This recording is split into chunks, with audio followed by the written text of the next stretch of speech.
introduction because all I am going to do is introduce to the stage John Niven and James Bradfield.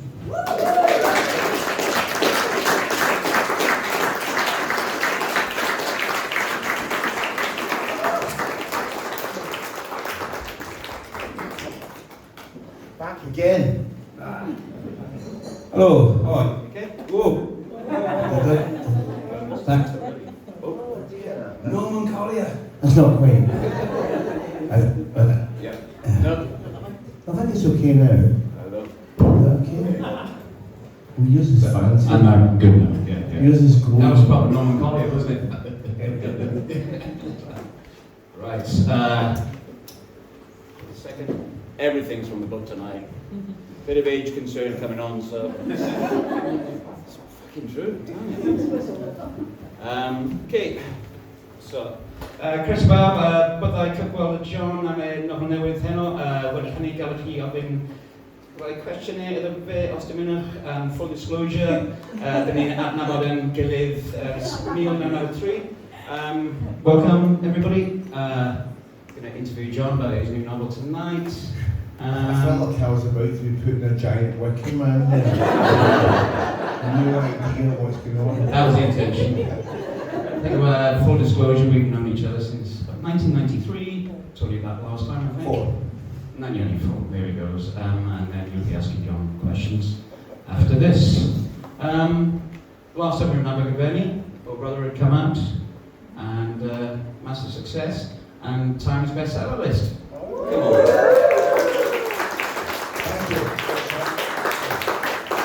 I'm sure the many sale books we sold in Abergavenny that night helped with that bestseller list. Thank you, my Welsh bros, and check. Is what was 1968? Sorry, 90s. How did that feel? Times bestseller list. It is a big thing, isn't it? It kind of is, because some of the novels have been and some haven't. It just depends what else is out that week. I mean, I know some novelists who get really competitive. I won't name names here, but they get really stressed if they're not going to make the top 10 and the top 5. I don't mind if my commercial appeal has become more selective, but I don't get uptight about it. It's nice because it helps the publisher, because they can use it in ads, It makes you more proud. Oh. Time's up. Can you just change something? Emma, that was all fine until improving it into the ground. Hello. There you go. Is that okay? Can the people at the back, can you hear back there? No. Yes. See, some of the ones, one guy's holding his hand up like this. The guy went going. This might be your own hearing issues we're dealing with, not an amplification. Okay, you gonna go? Okay. So, one of your touchstones, one of your heroes, John Updike. So, what he had to say about memoirs was, memory has a spottiness, as if the film has been sprinkled with developer instead of immersed in it. So that's how he described memoir. And then he described fiction with, fiction is very greedy. It will take everything you know and then some. So what was it like going from Oh Brother and then writing this? Was it a natural grinding of gears? Way back, yeah. I mean, I think I said before that writing Oh Brother was way more difficult than writing a novel. Not for the reasons people normally think, oh, because you're writing about your brother's suicide and you're writing about your family, and that must be emotionally difficult. That's kind of a misconception about what happens at the desk. You have to come to the desk very clear-eyed and very all business. But I found the voice of non-fiction very difficult to sustain.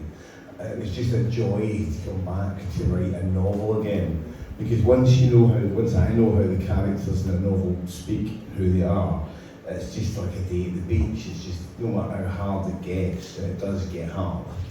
Stephen King famously said that writing a novel is like crossing the Atlantic in a bathtub. because it's just you on your own for a long time. But even when that is hard with a novel, I kind of have fun with it. But with the memoir, I just felt like I guess you're burdened by to speak to Updike's point. You're kind of burdened by responsibility of facts when you write a memoir. You're trying, unless you're going to go full soul path. You're trying, social milk for a table of five. You're going to try and cleave to the facts. Again, with the soul path things, it was like, what's that American idiot a few years ago? James Frey, thank you. Never underestimate the audience. James Frey, thank you, A Million Tiny Pieces. I just think, why didn't you just write a fucking novel? Here's what happened, aliens pulled all my teeth out my bumhole. They fucking actually didn't, did they? This is really easily provable. So, I digress slightly. But yeah, to speak to your point, James, about Upright saying that fiction will clearly take everything you have and more. All the experience you have gets sucked into a novel, and there was one very traumatic life experience I had that informed the heart of this novel, and it kind of it mines it out of you to a degree that you're not always happy to give. So in one scene, you sit watching the students of Gen Z whilst waiting for your wild salmon to be filtered. The character is James, not me. No, this one is you, I think. This is my point. Observing the change in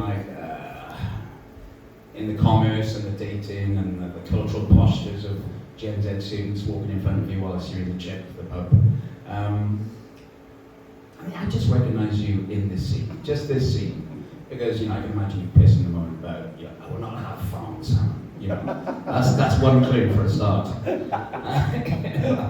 And this is another example of fiction greedily chomping on John Niven's extra reel. It has to be in the book, doesn't it? It is you. Just that one scene. All the characters are you, to a degree, In this novel, there's two very different men at the core of it. There's Jada, who is a kind of wheeler dealer, petty criminal, ne'er-do-well, and there's Dan, who's a middle-class TV producer and writer. And James, a lot of people assume that I'm the Dan character, and that slightly the hangover from writing, touching on your first point, the hangover from Old Brother was as a bit of my brother's energy went into the character of Jada. But it's not that exclusive. You are all your characters. You have to be all your characters. You're polyphonic in that sense. You have to be able to speak with all the voices. But with Dan, shall I read that bit that you alluded to? Yeah, go for it. The character of Dan is sitting, it's the first time he's been out of the house since becoming a father on his own. He's going to pick up some fish for dinner, as James just pointed out. He's not having the farm salmon. Because he cares about the environment, doesn't he? You just find the bit. But there's a very famous sort of restaurant in the west end of Glasgow called the Ubiquitous Chip, which is just round the corner from this fish shop. And Dan had, he's lived in the West End all his life when he was a student, and he's sort of sitting there having his first drink in a long time, and as someone he's becoming reflective and ruminative, and he's watching the students sort of walk up and down Ashton Lane, which is kind of part of the University of Glasgow, and he's reflecting on the changes. Many of the students were looking at their phones as they walked, their bright screens lighting up the thin, colourful nylon of their umbrellas, red, green, yellow, glowing like lanterns.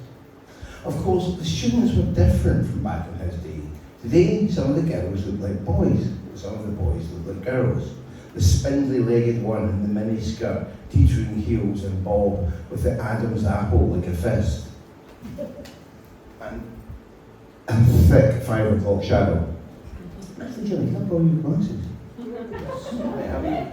Occasionally, in the last book tour, I've never had glasses in my life, but in the last book tour, fucking Cabaran, I was sitting doing this with the book, she went, "You need glasses?" And I went, Bullshit. Turns out I did, but only in certain lights. It's not quite like the huge broad-shouldered bruiser with short hair plastered to her skull and heaving tits strapped down. Dan recalled that Ali's 17-year-old daughter had recently told him that out of her 10 closest friends, 2 were bisexual, 3 were gay, 1 was non-binary and 2 were transitioning. 8 out of 10 then. When Dan was 17, they had been forgotten. The one gay guy in the entire school of 900. Did this simply represent the way it was really meant to be? Was human sexuality always this diffuse and polyamorous, but had never had the courage to speak its many names so loudly? Or did it just represent another escalation in the never-ending rebel war that youth wages on age? Dan remembered that incident from his own teens when his father had wandered into the living room where Dan and his mates were watching a video of the New York Dolls. His dad had stared slack-jawed at the screen for a few seconds, numb at the sight of David Johansen and Johnny Thunders slathered in makeup and women's blouses as they twaddled and stacked cables, caterwauling about their jet boy. Eventually his dad, born in 1938, had managed to stun Jesus Christ before he backed out of the room, terrified and appalled. The boys had laughed, and Dan remembered thinking something like, wow, what are our kids going to have to do to shock us? Here it was then, Dad, I'm a bloke, or Dad, I'm a bird. Because you couldn't really do much with traditional tools of rebellion these days. Bands, no one cares. Your dad liked the New York Dolls. Tattoos, yeah right, everyone has tattoos. Your gran has tattoos. A haircut, no chance. Everyone has mad haircuts now. The day was fast approaching, Dan reflected, when the High Court judge would saunter into the chamber with love and hate tattooed upon the knuckles of his or their hands and the dotted cut hairline inked around their throat. Pausing only to smooth out a full Mohican, he, she, they would rap the gavel to bring the court to order.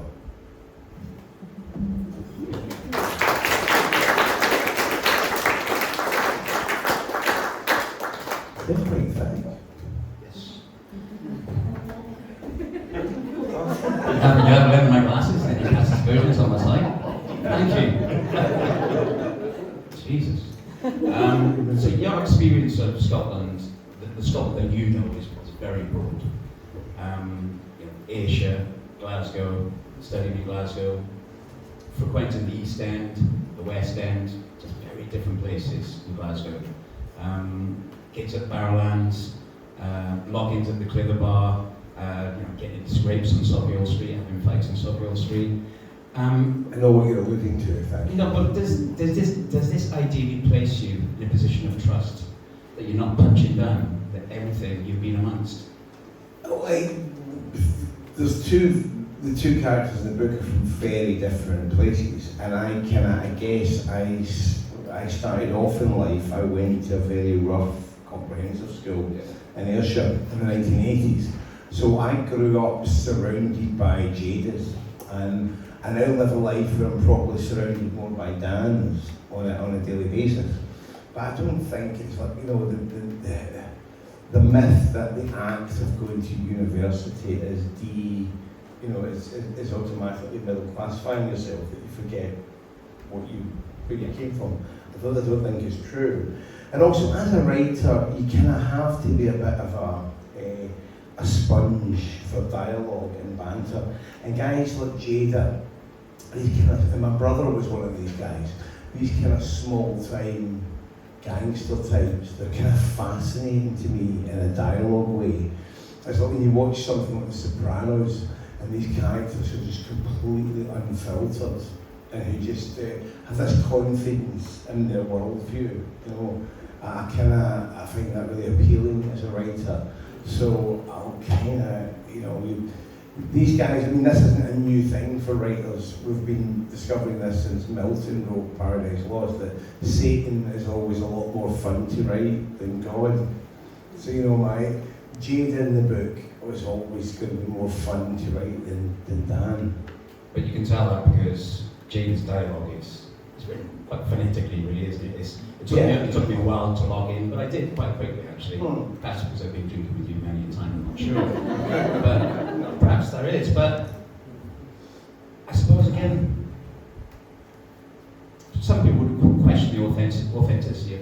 writing that dialogue. No, there's one reviewer already that said, do people speak like this? And then he goes, I don't know. But you do fucking know.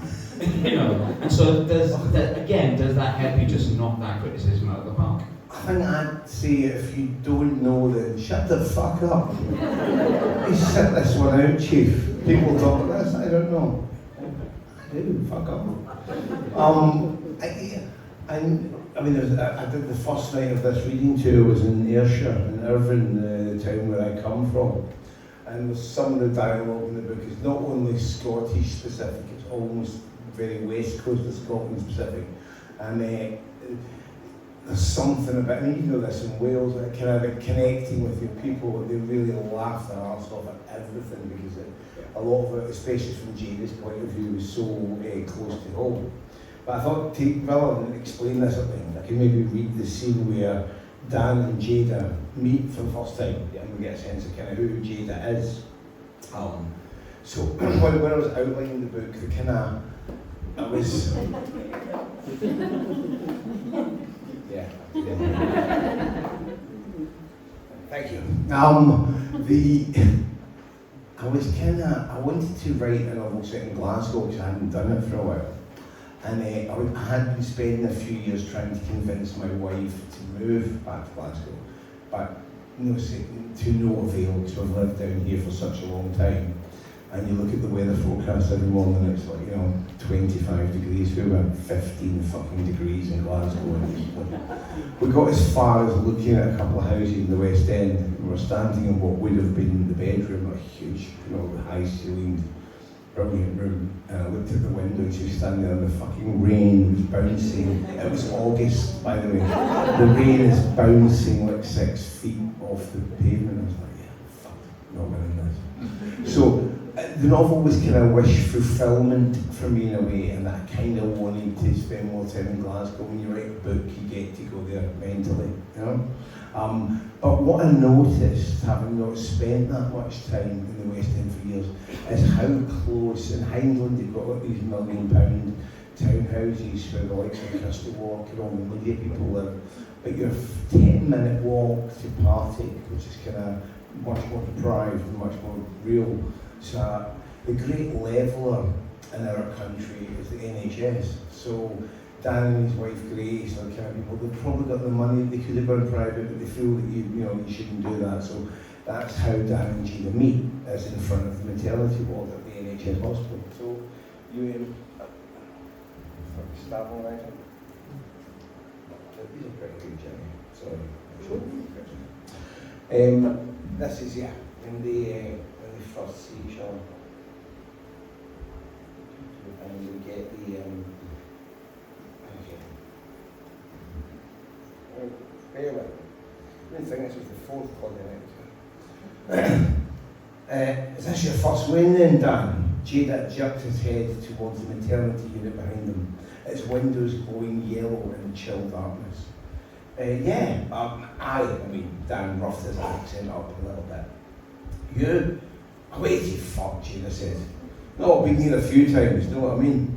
He took a last drag in his cigarette, drawing it down, his face screwing up, the fire disappearing right inside the filter. Dan wondered if he might in fact simply swallow the entire thing. In his turn, Jada was wondering why this ancient wank was only just having his first kid. He should be well into the grandkids by now. Firing blanks, a Jaffa, Ben, something was fucking up. Right, Dan said, and how many kids is this for you, Jada? Jada blew his cheeks out as though trying to calculate something monstrous, something requiring a supercomputer, a team of experts. 5? He tapped the cigarette on the box. No, 6. He thought for a moment longer, seemingly unsure, before saying more firmly, 6. He lit up and inhaled deeply and then exhaled, the smoke pluming from his nostrils as he added, my elephant's trunk's fucking radioactive, so is pal. Yes, the producer of the radioactive semen reflected with some pride. He was pretty fucking far from firing blanks. Jada Hamilton, the Pumpatron, Mr. Positions, a fucking Jaffa, that'll be shining bright. As was known, all Jada had to do was look at some wee bird and she was up the duff. And as was also known, Jada always did more than just look. His position and male contraceptive responsibility had always been unwavering, arrived at in his early teens after his dad told him, "You don't wear your wellies in the fucking bath, wee boy."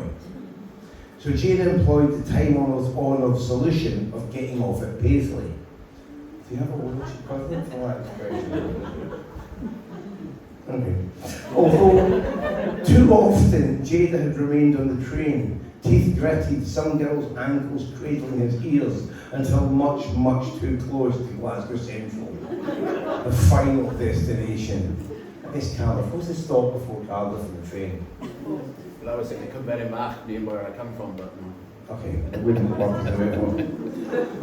So yes, now and then in the 3+ decades that had followed, Jada had found occasions to doubt his father's wisdom. Well, at least 6 occasions to be precise. Wow, Dad said, his mind spiralling, trying to calculate the incredible cost, the awesome responsibility of this amount of parenthood. Oh, 6 I know about anyway, Jada added. You know what I mean? There's a few ways running about this tune with Matt Coopin. Jada laughed for the first time, showing Dan a mouthful of ruined dentistry, of mixed nuts and raisins wreathed in blue smoke. You've been a busy boy then, Dan said. Oh, fuck aye, pal. Jason conceded graciously, his hand heavy with 3 gold rings, clapped Dan on the shoulder as Jada came close to intone some more heavy wisdom. Another nugget gifted to him by his father. See, Dan, you've got to get that dirty water out your balls, or it rots your fucking brains. Dan laughed heartily, keen to assure Jada that he too fully understood the pressures of the male libido.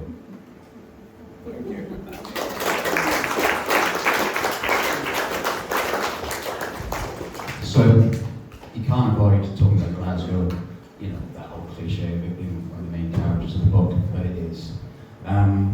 I remember reading Rabbit Run on your recommendation, Appetite. It's the only Appetite I ever read, unfortunately. You don't think Rabbit is rich? No, I remember subsequent books after that. But I remember thinking, what was brilliant about that book was, is it like the suburbia kind of bit setting is Brewer, I think, isn't it? Yeah. And it's used to like mirror the kind of conservative claustrophobia, you know, that Harry wants to escape, and he does it brilliantly. But Glasgow does illustrates brilliantly, you know, the polarity between Jada and Dan, Nicola embrace. Yeah, it just seems like a schizophrenic city, and it really does accentuate like the polarity between the people, the characters, the city itself, Partick, West End. Did you enjoy using Glasgow like that in terms of just gobbling up that experience of Glasgow again? Yeah, no, hugely. I said earlier, it was kind of wish fulfillment. I couldn't move there, so I thought I'd set a book there. But I mean, Martin Amis did this in his fiction back in the 80s and 90s. There's novels like The Information and London Fields that were set in Notting Hill, where you had kind of men who were from very different experiential backgrounds. Because back then you had council estates. Still, and Notting Hill is now just a rich ghetto.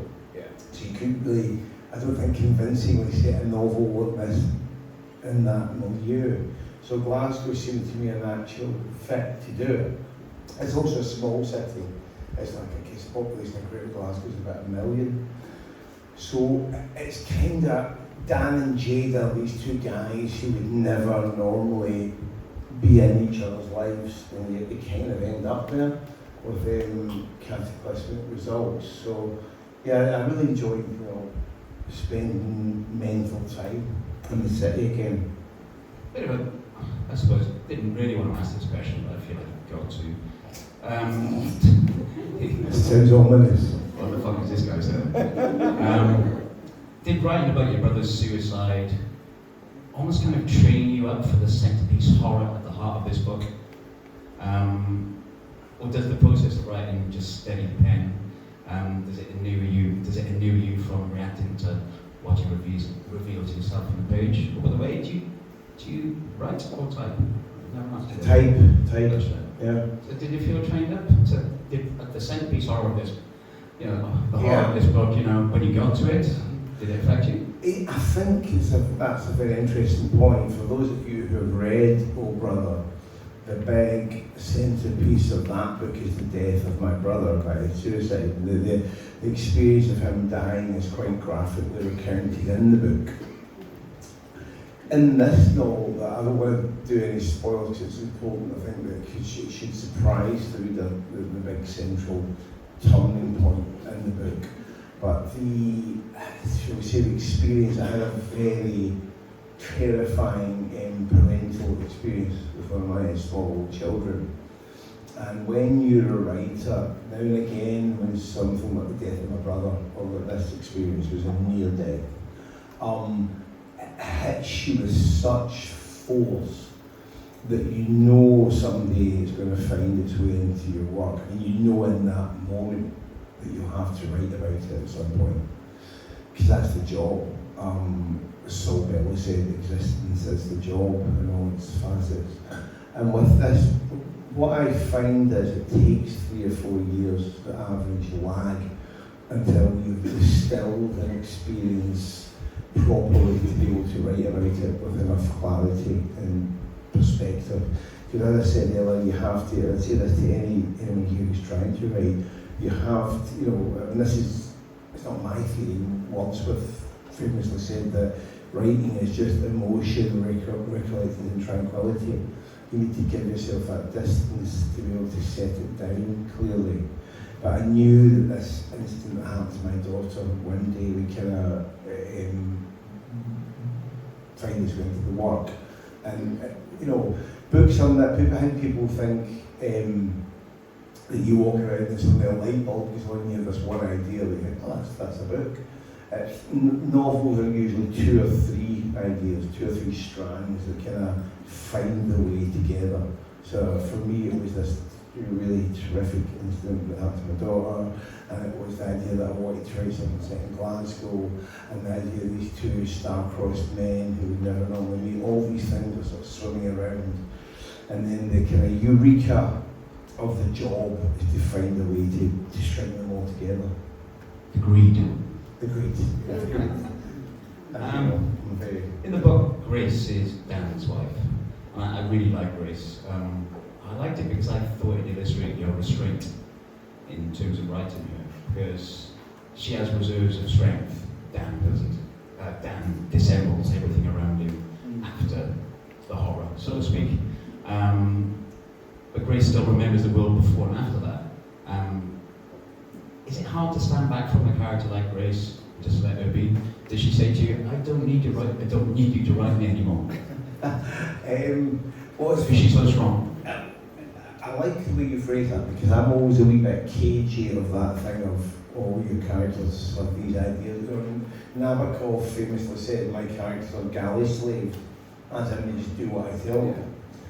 But I do have a bit of sympathy for the idea that sometimes when a book is alive and it's being written, that some characters have ideas beyond their stations, they want to be in it more. I think Grace and Nicola, maybe even more so, became bigger presences just in the background of the novel. And Nicola in particular, who's Jada's partner, really had sort of reserves of strength and became much more part of the story than was originally envisaged.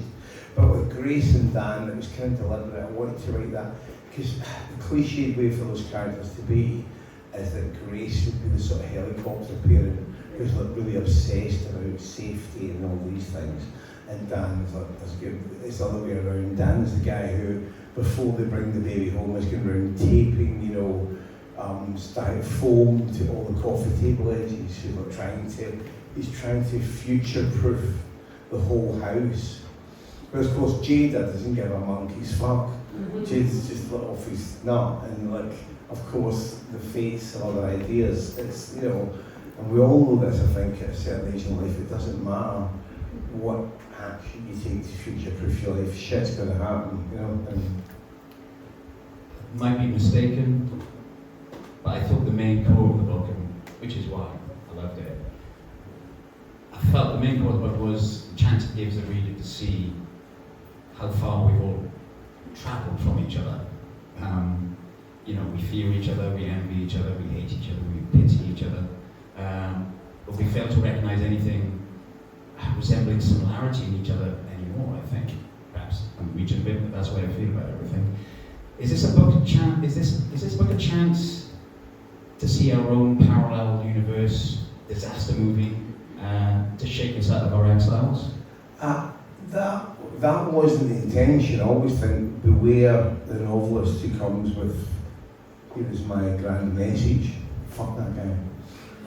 I only ever kind of want to delight and entertain the reader, and other stuff that kind of maybe finds its way into the book, that's all fantastic. But no, I didn't come with that sort of mission. But I think, well, that's what you said is true, is that because I didn't want these characters to be cliched or stock, they go in this sort of transformative thing where kind of Dan's thing at the beginning, because Dan's rich because he came up with the idea for a Scottish TV detective show called McAllister, which is basically Taggart meets River City. It's fucking garbage.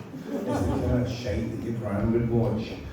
But it's massive in Scotland. It's been It's been running for 20 years, and so Dan's very rich off this programme. But he's kind of creatively bankrupt.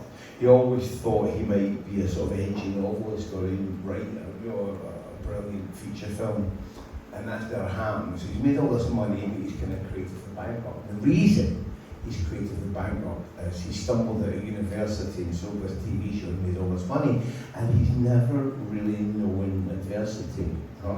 So in a way, he doesn't really have anything to write about.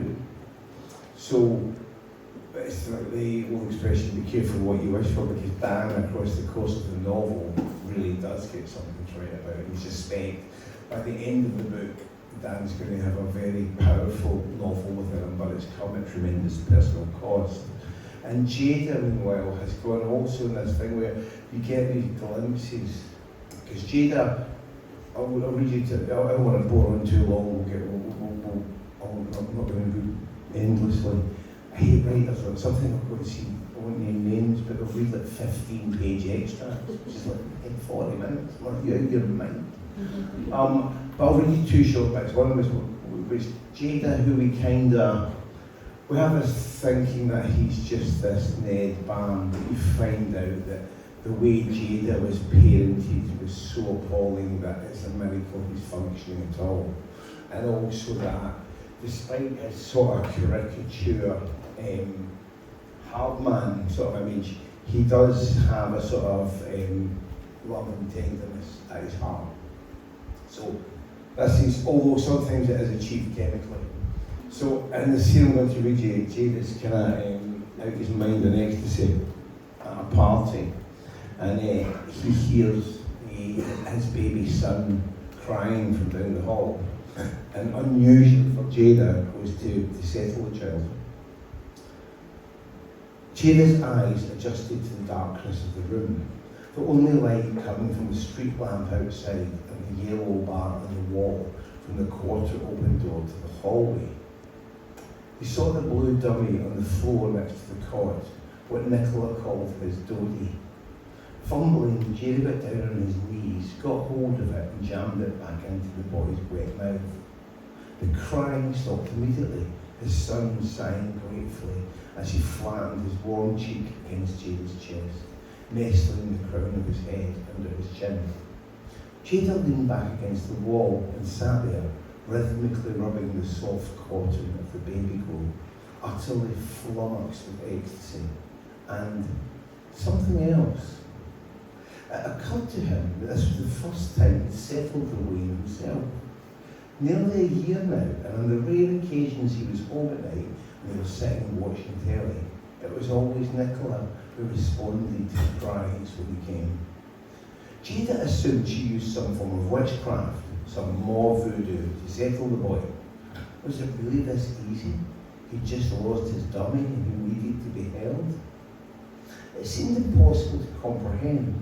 But Jada now found himself wondering if his own dad had ever done this for him, in the time before memory, in the ocean of gloop before consciousness is formed.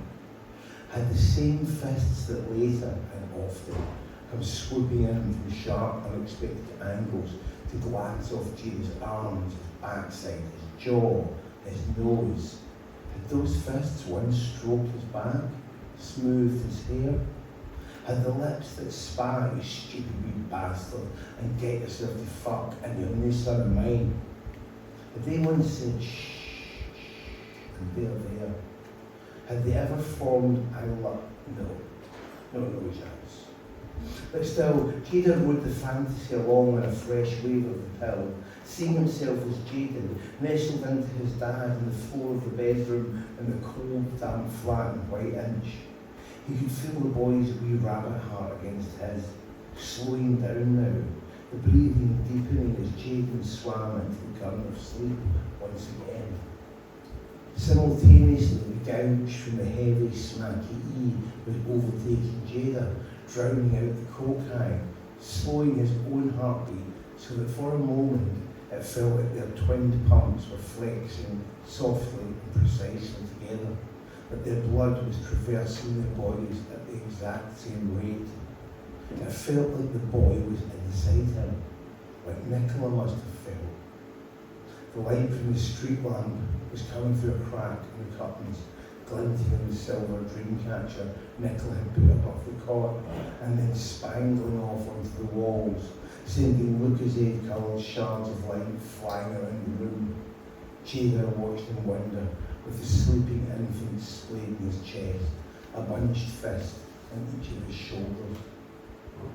Thank you.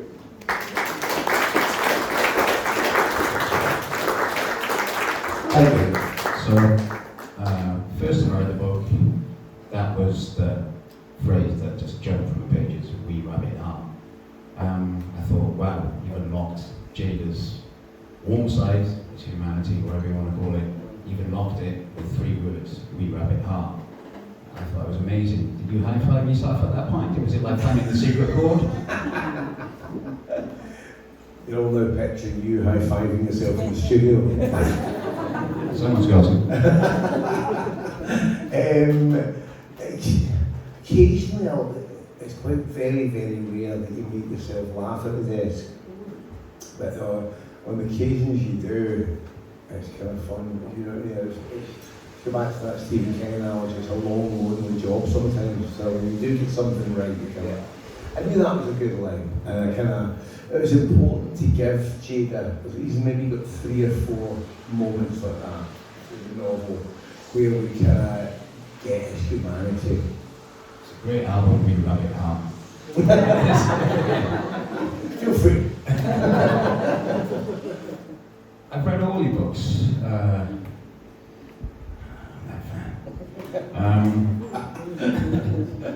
Yet I've never been so compelled to turn the page while still dreading it, I've got to say. One early review said they loved it, but it left me feeling thoroughly filthy. So job done? Always. You worry, I mean, the big thing that I keep alluding to is so long to the story. I don't want to spell it if you'd like to discover it in the book if you're going to read it. But that big event was kind of, I worried tonally that it was going to be so dark that it would take the reader out of the book, that people wouldn't continue the book, you know. And as I have, I've got a group of readers who I like to read, of which you're part, Jenny, who I like to read my stuff early on. And there's half a dozen of the women in my life who I like to read stuff early on, and their reaction was all universally, you know, it works, you know. I was nervous that it was going to be, there was no coming back from it. But it had to be, that moment has to be kind of huge in order for the second half of the book to be justified. Finally, I'll hand you over to your audience after this. Finally, when Danny's contemplating, how should I put it, and kind of enacting his plan in his head, probably crying, I suppose, really. The devil on his shoulder, you choose the voice of Danny DeVito. Were there any other contenders for that voice? Well, funny you say this. No. I think the Danny DeVito thing, some years ago, I wrote a novel called The Second Coming, which was auctioned for a movie and actually got kind of close to being a movie at one point. And we were in casting and development for that. And they asked me who I wanted to play Satan in the film. And I said that I had written the part for Danny DeVito. And this was 20 years ago, whatever. And it never came to pass. So maybe that's kind of always stuck in my head. His first choice. Yeah. And final question. Early in the book, you call the Hamlet, in the scene when you sat, in the chip. There are more things in heaven and earth than are dreamt in our philosophy. And I loved it because he's looking at everybody and he's thinking, I don't judge this generation. I don't understand you. And be free, be happy, be love, and love each other, do whatever you want. But it's kind of useful this way, it's confusion. But does it describe the aging author, songwriter, whatever? Okay. Does it? Could be author, could be somewhere. Does this describe the aging author's curse? That you don't really understand the world you live in anymore, but you're so compelled to write about it. You're so compelled to write about the world that you don't quite understand it. I think that's a completely well established trope of age, isn't it? That something like this world is out of its fucking mind.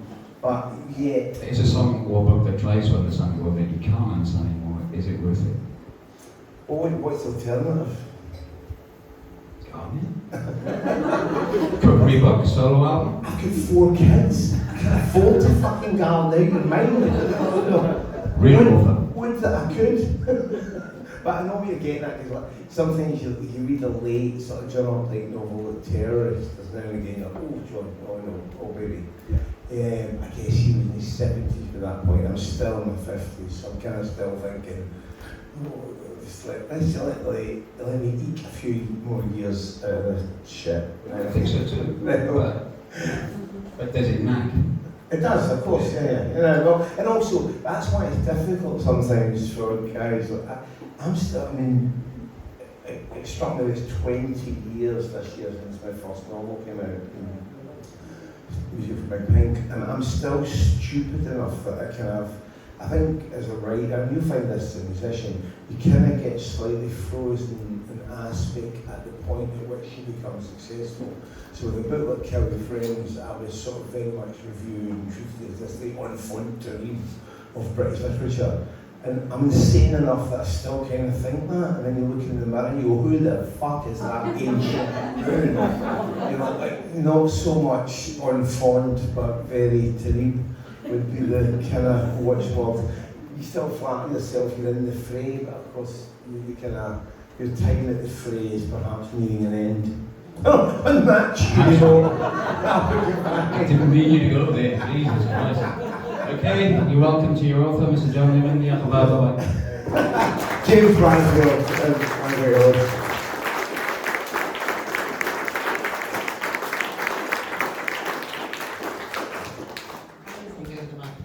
So welcome to the John Niven self-help group. Does anybody want to kick us off with a question? Oh, before we do that, I'm in mind for one final short Walsing passage because, and thankfully, James. We're going to swap microphones as well. Okay, is mine garbage? Well, that's much better. I struggle with the shit mic. So yeah, this speaks to. I meant to read this earlier before the passage where we understand Jada's sensitivity. This part shows less of his sensitivity. Stable, right? They're in the hospital and about to leave the baby, and Nicola, his partner, has been given a leaflet by the doctor about going home and getting back to normal life. When my wife and I left hospital in Glasgow for our first baby back in the 90s, they gave us a leaflet about sort of returning to your life. And it said, why not enjoy a night in with a video and a takeaway meal? There's a photograph of a horrific pile of fish and chips and a VHS of Pretty Woman. Boy, NHS Scotland knock at my fucking number. thing. Nicola's got this leaflet. Nicola opened the leaflet and began to read slowly, her lips softly moving. Under the section headed Going Home with Baby, there was a subsection titled Baby's Health, and then beneath that, Smoking. Nicola read on for a bit. Jada scrolled on his phone. It says here, we shouldn't smoke around the Wayne, Jada. I'm not going to smoke right in his Cooper, am I? No, but it says we shouldn't smoke in the house. In another room, but no, it says here, second-hand smoke is harmful for baby. Chemicals linger in the air and can still be in the room 5 hours later. Opening windows or smoking in another room won't. Oh, please, peace with that shite, Nicola. When your baby is born, Nicola continued, and you bring them home, ask anyone who cares for them to smoke outside or stop completely. Don't talk pish! Outside it's fucking January, for fuck's sake! The baby woke with a start crying. Shh, Jada, fuck's sake, you've woke the way up. You should read this. She picked up the baby and cradled him. Away you fuck, I'm not pissed to listen to Nicola. Look, I've had a few weeks, right? I've smoked all my days and they're all fine. Nicola paused to consider this. The proposition that Jada's kids were all fine was certainly open to debate. Two of his kids are in prison at this point. But she chose not to pursue this. She turned the page with her thumb and read on as Jada stood up and stretched. Anyway, all this shit's not going to put food on the table. I need to get back to work. Nicola's eye moved on to a section of the leaflet titled Returning to Intimacy. Sex may be difficult or painful after giving birth. If you don't feel like sex, you can always find other ways of being intimate. Try lots of warm physical contact that doesn't have to lead to sex. This was obviously not a sentence, or indeed a concept to much trouble Jada with. She modulated it. Jada, says here we have to be, careful for a wee while. In bed like. Jada picked up her euphemism and tact. He respected it. Mentally, he thanked her for it. He tenderly cut her face. Don't worry, doll, it's not my first rodeo. Just means your dung funnel's going to take a pounding for a wee while.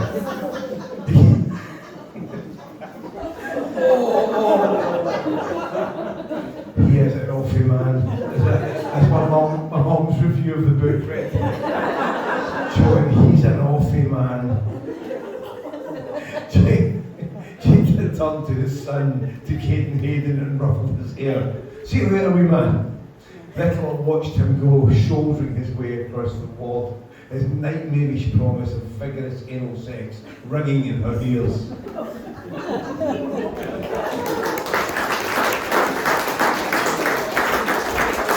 I apologise for all the content. Thanks for that, John.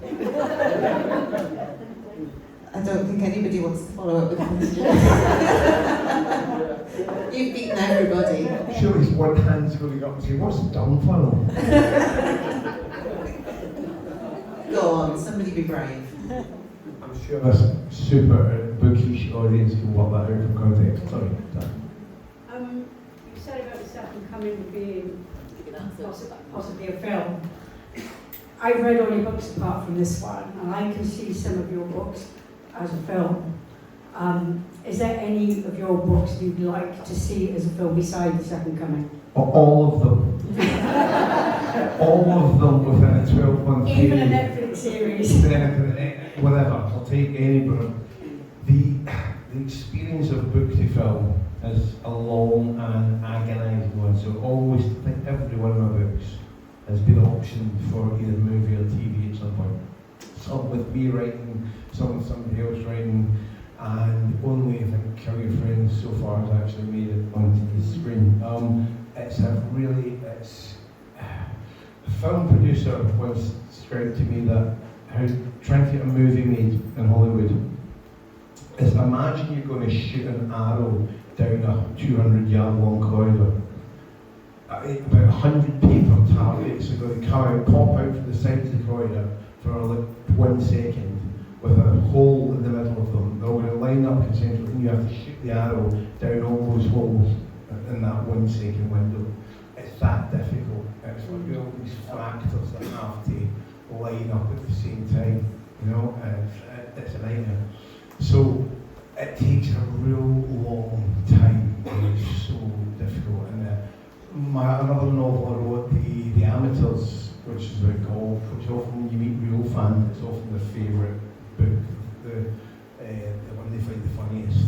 That was optioned for movies in 2009 when it came out by Jim Carrey's company initially, then by somebody else, then by a company here, and then we've just had a deal that was nearly done for the fall. So that's 20 years since I had the idea for the novel, and it's still going on. So now I'm training my kids to stay healthy and abreast of the deal points, so that when I die, they can continue the negotiations in my place. Thank you. I could see Oh Brother actually quite That's an interesting. emotional one for you, but I can see so many people relate to that. I would say that there was a very famous actor who wanted to do that, to option it for him to be in it, and I said no, because I couldn't see doing that while my mother's alive. Because a book is one thing, but when something becomes a TV show and there's real people involved, and I couldn't do that to my mum. It'd be too much for her. Much as though I like money and having children, I like my mum.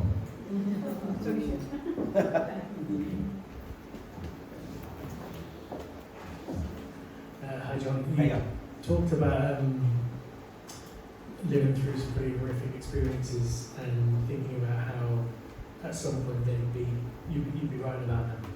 And I just wondered about whether you were consciously in those horrific moments thinking, I'm going to write about that. Was it an instant thing, or was it days, hours later, a reflective thing about, I'm going to write about that? That's a good question. It's not like I go out seeking out horrific experiences. I think, I can't remember who said it, but Saul Bellow in the novel called World Dive. Heartbreak, if you're human and alive, heartbreak's going to happen to you, whatever you do. And so, if you're a writer, you're fortunate and it can be sort of used. Some experiences, like the one I talked about with my daughter, was so overwhelmingly powerful that I knew in that moment that would end up in my fiction somewhere. I didn't know how or why, but other things, they more creep and crawl around, and it can take them a few years to announce themselves, I think, again, Nabokov said that novels start out as a throb at the back of the skull. It's just that this very vaguest idea sometimes. It's like a stray thought that becomes a recurring thought that then becomes the only thought you're having. That's the book telling you, okay, it's time to do this. So, but yeah, I don't seek out hellish experiences to fictionalise, but like all of us, enough of them seem to find one. John, have you ever brought a book out or ever thought about the paranormal side of things? Like superstitions and stuff. Have you ever thought of writing a book like that? Have I ever thought about writing a book about the paranormal side of life? No. Is it something you would think of? No. It's like my wife and I are both very suspicious about that stuff. She's going around a hotel one time, and the guy said, "And this is the wing where the ghost is." And we both went, "No, it isn't." No, not my bag, my friend. This hotel might be haunted. You might change your mind tonight. Come at me, ghost face. Any other questions? Anything more for anyone? Fabulous t-shirt, by the way, bro. Oh, thanks. Just a quick question. You ever bring Stelfox back? Okay, will I ever bring Stephen Stelfox from Kill Your Friends back? I'm kind of planning to do this in 2020. The plan has long been that Stelfox will finally enter politics with his own kind of horrific reform, extreme reform party. But I'm stuck. I haven't really, I can't quite get a plot to go with for it. I've got a vague idea that he enters politics, and it's, it strikes me that it really is still Fox's time. Nothing matters anymore. Everything, you can do anything. You can get away with anything. The days of sort of political responsibility or culpability are long, long gone. Literally, the President of America is 100% a paedophile on the Epstein list. It's like, we're all right. Okay, I know this, but who gives a shit? It's like, whoa. So, I think it's Stephen's turn to shine. Shall we say.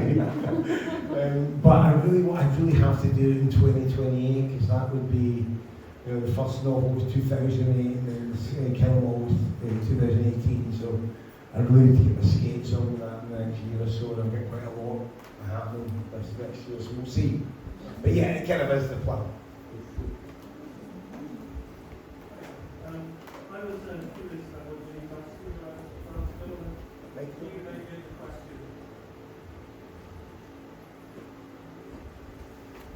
I have. Oh yeah, that one's... Shout it out, buddy, now we're good. I was trying to think of the question while I was saying it, so give it on with it. What James asked about class and about being in a position really where you can straddle the two class, middle class, it's a bit of a minefield. But I kind of think about the culture that Irish tradition and the years of it.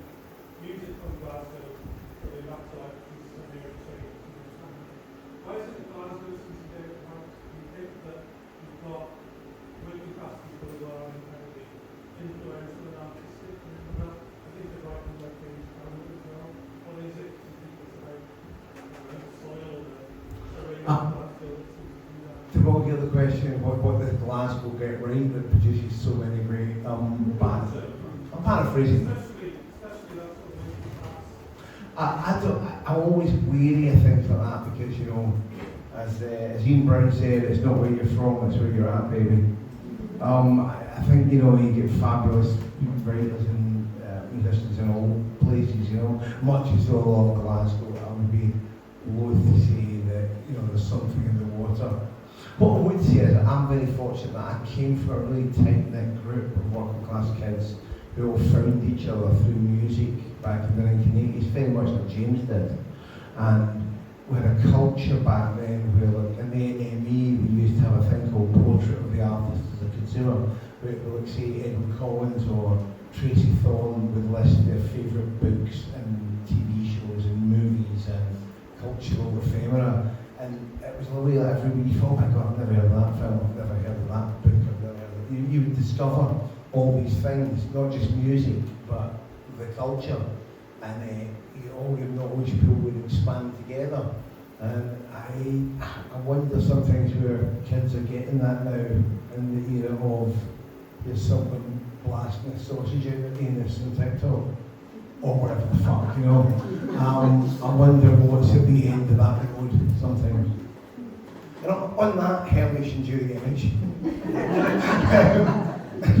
I'm going to ask the last question. Okay. Seeing as I'm sitting here. You've earned it, But it's the question that I always ask others and authors when I'm sitting in this chair, which is a bit cheeky because I didn't ask you this earlier, but could you recommend something that you've read recently that you really love and you'd like the audience to pick up? I'm torn here because I've read two fantastic debut novels in the last few months. One was The Benefactors by Wendy Erskine, which any of you have read her short stories will come as no surprise that the novel's brilliant. And the other one was Christopher McQueen's Hermit, which is, again, a really powerful look at I've been saying this a few times in this book too. I find myself as a male novelist sometimes worrying that I'm writing for a vanishing audience because women buy much more fiction than men do. It's a very difficult situation that sometimes I feel I'm writing for an audience that might not be there. I hope that's not the case, but illustratively Wendy's book got a lot more coverage than Christopher's did. And I worry sometimes that we're kind of drifting into it because what fiction teaches us, what the novel more than any other art form I think teaches us is empathy. It teaches us what it is to be submersed in someone else's skin. And without that, you're on the road to the world that we all saw depicted in adolescence, a world without empathy, kind of online, black hole world. So that's why I'd argue fiction is really important, and especially important for young men. So, I think that's my 2 cents soapbox. Thank you. Thank you, John. Thank you, Emma. And thank you to Bradfield. I believe you in the call form. So we're going to rearrange the chairs. John's going to sign some books if you've got them over here.